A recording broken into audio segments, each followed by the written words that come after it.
Vous êtes-vous déjà arrêté pour vous demander « Et si le Jésus que vous suivez n'était pas le Jésus de la Bible ?» Cela semble troublant, voire offensant. Mais les Écritures nous avertissent encore et encore que les faux prophètes se présentent rarement avec des cornes et des mensonges évidents. Au lieu de cela, ils tordent la vérité juste assez pour la faire paraître réconfortante, inspirante, voire noble, mais dépouillée de son pouvoir de sauver. L'apôtre Paul a averti l'Église primitive dans 2 Corinthiens 11,4 que certains viendraient prêcher un autre Jésus, un Christ contrefait, et que les croyants le toléreraient bien trop facilement. Cet avertissement n'était pas seulement pour le 1er siècle. Il est pour nous aujourd'hui. Dès le commencement, le peuple de Dieu a fait face à des voix qui déguisent la tromperie en révélation. L'ancien Israël avait des prophètes qui disaient aux foules ce qu'elles voulaient entendre. Paix, paix, alors que la destruction était proche. L'Église primitive avait les gnostiques, qui niaient que Jésus soit venu dans la chair. Et maintenant, à notre époque moderne, le faux prophète ne ressemble pas toujours à un leader de secte aux yeux écarquillés.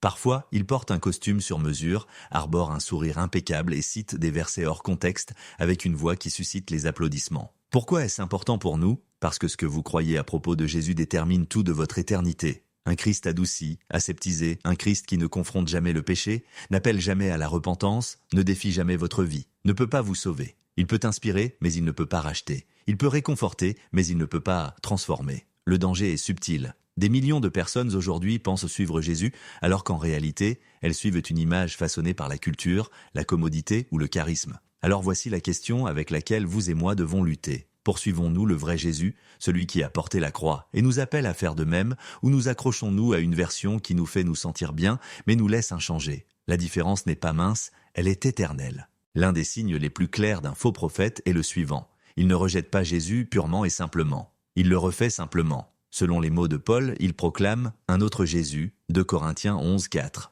L'ironie tragique est que cet autre Jésus semble souvent attrayant, se sent inspirant et sonne suffisamment proche de la vérité pour que les gens remarquent rarement la différence jusqu'à ce qu'il soit trop tard. Au 1er siècle de l'Église, des mouvements comme le gnosticisme niaient que le Christ soit réellement venu dans la chair. Pour eux, Jésus était plus une idée mystique qu'un fils de Dieu incarné. Aujourd'hui, la distorsion s'est déplacée. Désormais, Jésus est rarement nié, mais il est rebaptisé. Il est remodelé en un coach de vie qui murmure « Sois toi-même » au lieu du sauveur qui dit « Repens-toi et suis-moi ». Il devient un gourou de la positivité qui ne confronte jamais le péché, n'offense jamais, ne parle jamais de jugement. Dans certaines chaires, il est réduit à un conférencier motivant avec quelques versets bibliques collés à son miroir. Mais le Jésus des Écritures n'est pas une icône du développement personnel. Il est le Fils de Dieu qui a exigé la soumission. Dans Luc 9, 23, il a dit « Si quelqu'un veut venir après moi, qu'il renonce à lui-même, qu'il prenne chaque jour sa croix et qu'il me suive. » C'est le Jésus qui a renversé les tables dans le temple, qui a réprimandé l'hypocrisie religieuse, qui a dit aux gens « Va et ne pêche plus ». Oui, il est l'amour incarné, mais son amour est inséparable de la vérité. Considérez notre culture actuelle. Combien de personnes sont attirées par un Jésus qui réconforte leur mode de vie mais n'appelle jamais au changement ? Les médias sociaux sont remplis de hashtags sur « aimer comme Jésus », mais souvent, c'est une version de l'amour dépouillé de sainteté et de repentance. Ce Christ contrefait n'exige aucune soumission, aucune croix, et par conséquent, n'apporte aucun salut. Voici la question déchirante. Avons-nous commencé à suivre un Jésus de notre propre fabrication, façonné par la culture et la commodité, plutôt que le Seigneur crucifié et ressuscité des Écritures ? Car les faux prophètes prospèrent dans cet espace subtil, où le message semble juste mais nous éloigne de la vérité qui sauve. Une autre caractéristique des faux prophètes est leur obsession de rassembler des adeptes plutôt que de former de véritables disciples. Dans la culture ecclésiale d'aujourd'hui, le succès est souvent mesuré par des chiffres. Combien de sièges sont occupés ? Combien de vues sont accumulées ? Combien de j'aime un sermon reçoit en ligne ? Mais Jésus n'a jamais commandé à ses disciples de courir après la popularité. Il a dit « Allez, faites de toutes les nations des disciples » Matthieu 28, 19. Il y a un monde de différence entre une foule et un disciple. Une foule peut être attirée du jour au lendemain. Un disciple prend toute une vie à se former. Les foules suivent le charisme tandis que les disciples suivent le Christ. Les foules veulent de l'inspiration, mais les disciples recherchent de l'obéissance. Les faux prophètes connaissent cette différence et ils choisissent le chemin le plus facile. Ils divertissent les masses avec des phrases accrocheuses et des histoires motivantes, mais ils évitent la dure vérité qui mène à la repentance et à la transformation. Ce n'est pas que de la théorie. Nous le voyons dans l'histoire. Les mêmes personnes qui criaient « Hosanna » lorsque Jésus est entré à Jérusalem criaient « Crucifie-le » quelques jours plus tard. Les foules sont inconstantes. Elles applaudissent quand elles sont inspirées, mais elles disparaissent quand le message devient coûteux. Et pourtant, de nombreuses églises modernes fonctionnent davantage comme des lieux de divertissement que comme des terrains d'entraînement pour une vie sainte. Jérémie 5,31 nous avertit. Les prophètes prophétisent faussement, et mon peuple aime cela. Pourquoi ? Parce qu'il est plus facile d'écouter une voix qui nous divertit que d'écouter un Dieu qui nous commande. Les faux prophètes se nourrissent de cette soif de confort. Ils prêchent la croissance personnelle sans la sainteté personnelle, les bénédictions sans l'obéissance, la grâce sans la soumission. Mais le fruit d'un tel enseignement est une foi superficielle. Les gens deviennent accros à l'atmosphère, les lumières, la musique, l'émotion, mais restent déracinés de la vérité. Ils peuvent assister pendant des années et ne jamais être confrontés à la nécessité de se repentir ou de porter une croix. Le danger est clair, ils pensent suivre Jésus, mais en réalité, ils font simplement partie d'un fan club. Alors, nous devons nous demander, sommes-nous divertis ou sommes-nous équipés ? Notre Église produit-elle des fans ou des disciples ? Car Jésus ne cherche pas des admirateurs. Il appelle des disciples prêts à porter une croix, même quand la foule s'éloigne. Peut-être l'une des déceptions les plus dangereuses est lorsqu'une personne dit avec audace « Dieu m'a dit », sans aucun fondement dans les Écritures. À notre ère numérique, n'importe qui avec une caméra et une plateforme peut se proclamer prophète ou apôtre. Ils diffusent en direct des prédictions sur des événements mondiaux, déclarent des visions sur des issues politiques ou promettent des percées en échange d'attention, et souvent d'argent. Mais Dieu a averti son peuple à ce sujet il y a longtemps. Dans Jérémie 23,21, le Seigneur a dit « Je n'ai pas envoyé ces prophètes. Pourtant, ils ont couru avec leur message. Je ne leur ai pas parlé. Pourtant, ils ont prophétisé. » Pensez-y. Les prophètes du temps de Jérémie étaient énergiques, persuasifs, même populaires. Mais leurs paroles ne venaient pas de Dieu. Le même danger existe aujourd'hui. La confiance et le charisme ne sont pas la preuve d'une autorité divine. Une personne peut sembler certaine, émotive et urgente, mais la certitude sans les Écritures n'est pas une prophétie, c'est une présomption. Ézéchiel 13,6 révèle le cœur du problème. Ils disent « déclare l'Éternel » alors que l'Éternel ne les a pas envoyés, et pourtant ils espèrent l'accomplissement de leurs paroles. Remarquez cela, même les faux prophètes eux-mêmes espéraient simplement que leurs prédictions se réaliseraient. Ce n'est pas la fidélité à Dieu, c'est jouer avec son nom. L'histoire nous offre des exemples qui donnent à réfléchir. Au XIXe siècle, d'innombrables voix prophétiques ont prédit le retour du Christ à des dates précises. Des foules ont vendu leurs biens, gravi des collines et attendu en vain. La désillusion a suivi, mais le mal était fait, la foi a été ébranlée parce que les gens ont fait confiance à une voix au lieu de la parole. Et aujourd'hui, le schéma se répète. Les médias sociaux sont remplis d'influenceurs spirituels qui offrent des révélations fraîches, mais ouvrent rarement une Bible. Le danger pour nous est subtil. Plus une prophétie semble personnelle et passionnée, plus nous voulons la croire. Mais les vrais prophètes n'attirent pas l'attention sur eux-mêmes. Ils renvoient les gens à la repentance, à l'obéissance et au Christ.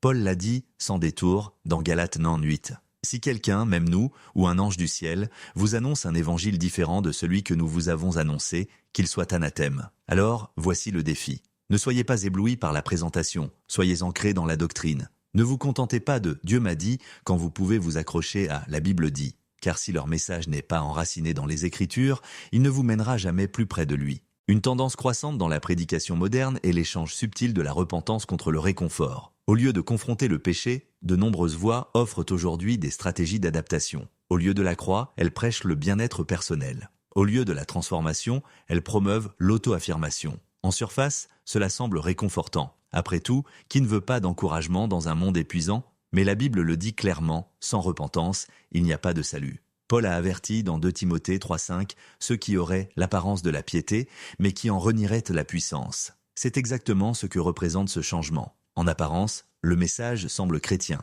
Il parsème des versets, invoque le nom de Dieu et parle d'espoir. Pourtant, l'appel intérieur de l'Évangile, « Repentez-vous, car le royaume des cieux est proche », Matthieu 3,2, est réduit au silence. Ce qui reste est une coquille vide, une religion sans rédemption. Cette tendance n'est pas nouvelle. Tout au long de l'histoire de l'Église, chaque fois que le message du péché et de la repentance est devenu impopulaire, les faux docteurs ont trouvé des moyens de l'adoucir. Au XXe siècle, l'essor de l'évangile de la prospérité promettait aux croyants le bonheur, la santé et la richesse, mais mentionnait rarement la voie étroite de la souffrance et du renoncement à soi. À notre époque, les sermons sont de plus en plus formulés comme des séances de thérapie. Vous êtes suffisant. Dieu veut juste que vous soyez heureux. Ne laissez personne vous faire sentir coupable. Ces phrases sonnent gentiment, mais elles sont mortelles si elles remplacent la vérité. L'Écriture ne dit pas que nous sommes suffisants, elle dit que le Christ est suffisant. 2 Corinthiens 12,9.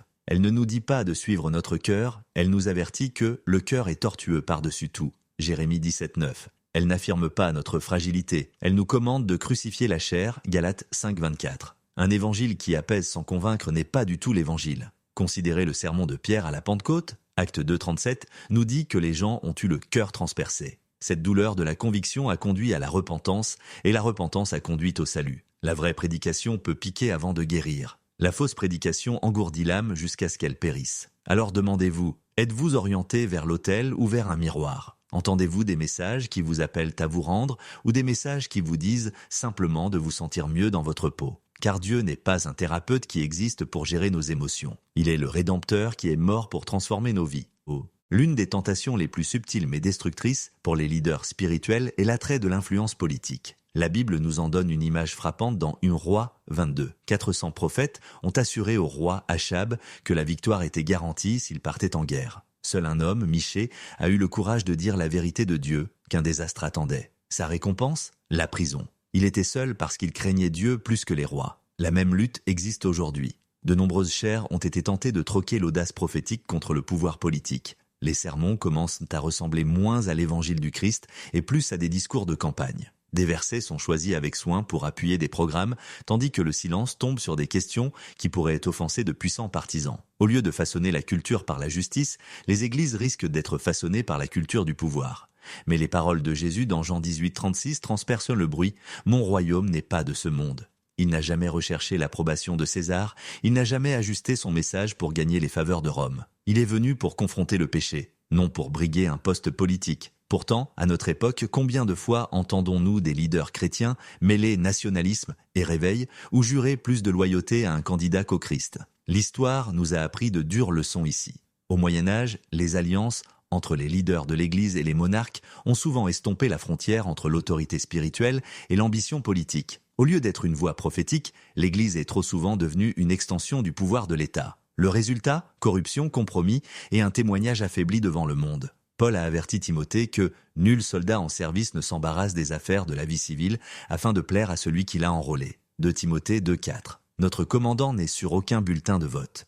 Notre allégeance n'est pas divisée entre le royaume de Dieu et les royaumes des hommes. Cela ne signifie pas que les chrétiens devraient ignorer la justice ou la vie publique. Cela signifie que l'Évangile ne doit jamais être enchaîné aux intérêts du pouvoir politique. Au moment où un prophète demande « Que penseront les puissants de ce message ?», il a déjà cessé de parler pour Dieu. Alors nous devons être perspicaces si une voix spirituelle ne devient forte que pendant la saison électorale ou si sa loyauté semble plus grande envers une nation qu'envers le Seigneur, prenez du recul. Car les vrais prophètes servent le roi des rois, non les rois de ce monde. À première vue, l'unité semble noble. Qui s'opposerait à l'harmonie dans l'Église ?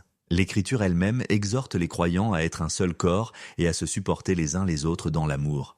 Mais les faux prophètes tordent souvent ce commandement en une arme. Ils invoquent l'unité, non pour préserver la vérité, mais pour la faire taire. Lorsque l'unité est utilisée comme excuse pour éviter les conversations difficiles, pour esquiver la doctrine inconfortable ou pour écarter la correction biblique, elle devient dangereuse. Le modèle est subtil. Un prédicateur dit « Ne nous divisons pas sur des questions secondaires ». Un autre insiste « La doctrine divise, l'amour unit ». Lentement, les arêtes vives de la vérité s'émoussent. Le péché est laissé sans contestation pour le bien de la paix. Les convictions sont qualifiées de légalistes ou de moralisatrices. Le résultat est une communauté qui se sent chaleureuse et accueillante, mais où la vérité a été silencieusement sacrifiée sur l'autel de l'unité. Cependant, la Bible ne commande jamais l'unité au détriment de la vérité. Éphésiens 4,15 nous rappelle de « dire la vérité dans l'amour ». La vérité et l'amour ne sont pas des opposés, ils sont inséparables. Sans vérité, l'unité n'est rien de plus qu'un compromis. Sans amour, la vérité devient dure. Mais quand il marche, main dans la main, l'Église devient forte.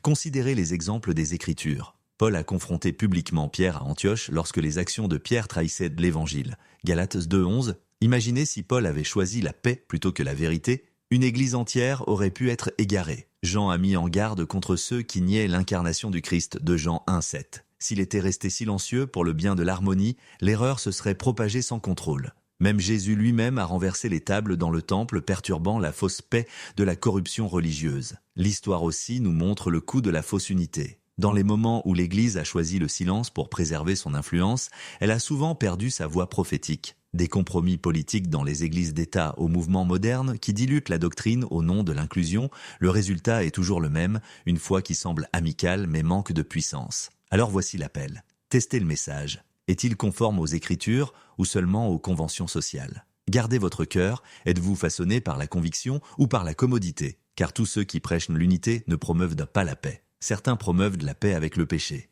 Et la paix avec le péché n'est pas du tout la paix. C'est une trahison. Peut-être que la tactique la plus dévastatrice des faux prophètes n'est pas la négation pure et simple de l'Évangile, mais sa dilution. Ils offrent une demi-vérité présentée comme le message entier. Cela semble édifiant, cela sonne spirituel, mais cela supprime l'urgence du péché, le poids de la repentance et la réalité de la croix. Paul a déclaré dans Actes 20, 27 « Je n'ai pas reculé devant le fait de vous annoncer tout le conseil de Dieu. Pourtant, aujourd'hui, de nombreuses chairs reculent, n'offrant que les parties de l'Évangile qui suscitent les applaudissements. Ce n'est pas nouveau. Au temps de Jérémie, les prophètes criaient « Paix, paix !» alors que la destruction était à la porte. Jérémie 6, 14. Le peuple aimait cela parce que cela apaisait ses peurs, mais ce n'était pas la vérité. Et aujourd'hui, d'innombrables sermons promettent un but, de la positivité et de l'autonomisation, tout en évitant soigneusement des mots comme péché, colère, jugement ou enfer. Au lieu de « prenez votre croix », le message est « suivez vos rêves ». Au lieu de « mourir à soi-même », c'est « croyez en vous-même ». Le résultat, des congrégations remplies de personnes inspirées qui n'ont jamais vraiment été converties. Le danger est qu'un évangile dépouillé de repentance ne peut pas sauver. Il peut inspirer, mais il ne peut pas transformer. Il peut développer une plateforme, mais il ne fera jamais croître le royaume de Dieu. Lorsque les églises adoptent les valeurs culturelles au détriment des convictions bibliques, elles perdent leur voix prophétique. Romains 12, 2 nous avertit.